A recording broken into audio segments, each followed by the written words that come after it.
Fail. Yep, that's me. You're probably wondering how I ended up in this situation. Well, this is the rail car I've been building for the last year. In this video, I'm going to show you how it went from this dinky little thing to this fully upgraded, one-of-a-kind rail beast. And yes, it's got cup holders. But this wasn't just a senior project. In a few weeks, me and the boys are heading off to different colleges all across the US. So I wanted one last ride. One last trip to end an era my way. But first, I gotta build it. And later on, me and the boys are heading up to an awesome trip in Santa Cruz.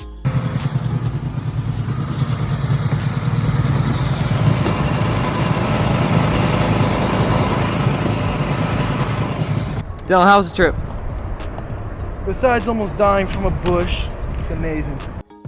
After the first trip, I had 5 main upgrades in mind. 1, the engine setup. 2, make it a 4-seater or at least bigger.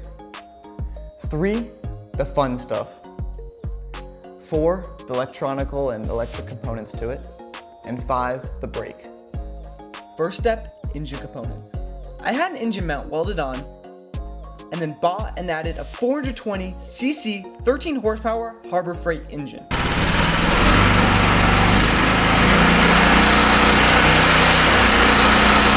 This means way more power and it won't move as I ride. I also swapped the clutch for a torque converter and made it a 10-tooth to a 50-tooth sprocket system, giving me a 5-to-1 ratio or a 13.5-to-1 with the torque converter engaged. That is a ton of torque for hauling weight. Be sure to switch the red spring for the green spring when you receive the torque converter. Again, all of the links to the parts I bought, such as this torque converter, can be found in the description. Part 2, a 4-seater. This part is pretty straightforward. I want to have room for 4 seats and the ability to haul 4 grown adults. This means it needs to be big and strong. I had the front extended and multiple support beams added in the middle, along with the same plywood for the deck, just trimmed up a bit.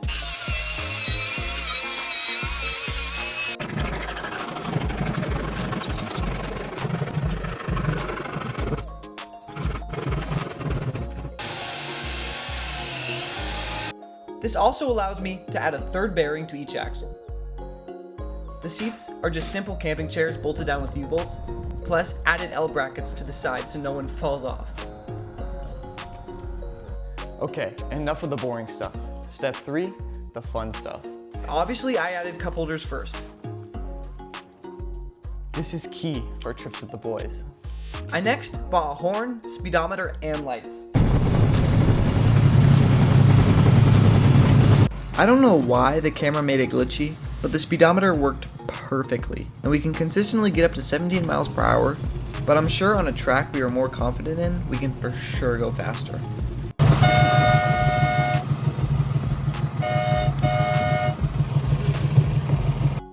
I also bought this phone holder. Step 4, electronics. This is where I added the electric start, battery mount, and wired the fun stuff.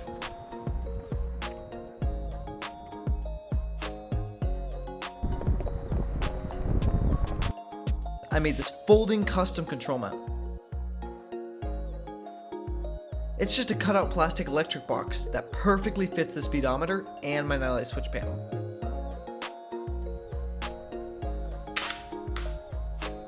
That panel runs the lights, horn, and 2 USB ports, one of which I'll plug the speedometer into.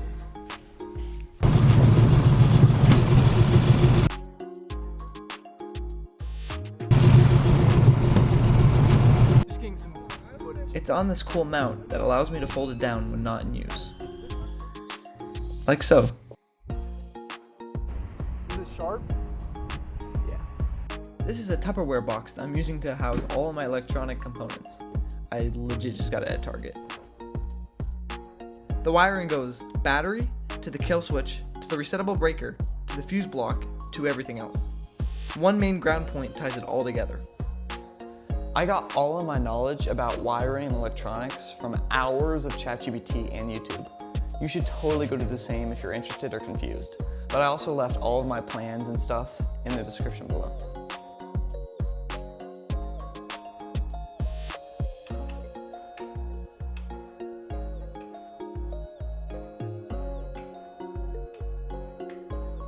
Part 5, the brake. Truthfully, I ran out of time to finish the brake and really had a hard time finding something that could work for such a heavy cart. If anyone has any good ideas, could you let me know in the comments? This trip was pretty safe and didn't fully need a brake, but I definitely want to add one in the future. Alright, this is the plan for the trip. There is this abandoned track that runs from the Santa Cruz boardwalk to Watsonville, California. The plan was to ride from Watsonville towards the beach, stopping to hang out in the sand, grab some burgers, and just have fun before heading back. Unfortunately, we had to turn around because of overgrowth and timing. It was frustrating, spending all this time and effort only to have a dream trip cut short. Oh! Oh! Oh! Oh, this is sore! Oh! Oh! But looking back, this railcar has been so much more than just one trip. It has been late nights, busted parts, problem after problem, and somehow finding a way to fix them all. And yeah, the trip didn't end exactly how I planned, but it was never really about the destination. It was about the journey, the laughs, and the people I got to share it with. To everyone who helped, watched, or just came along for the ride, thank you.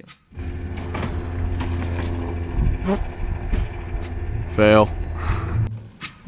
When the night has come and the land is dark and the moon is the only light we'll see. No, I won't be afraid. Oh, I won't be afraid. Just as long as you stand by me. I'm actually gonna crash out, bro. I spent all day in this garage. It's 130 out. I'm in this garage, I'm sweating my balls off all day for this to work, and it's not working, bro. Nothing. Stand by me. If the sky that we look upon should tumble and fall, or the mountain should crumble to the sea, I won't cry, no, I won't shed a tear. Just as long as you stand by me.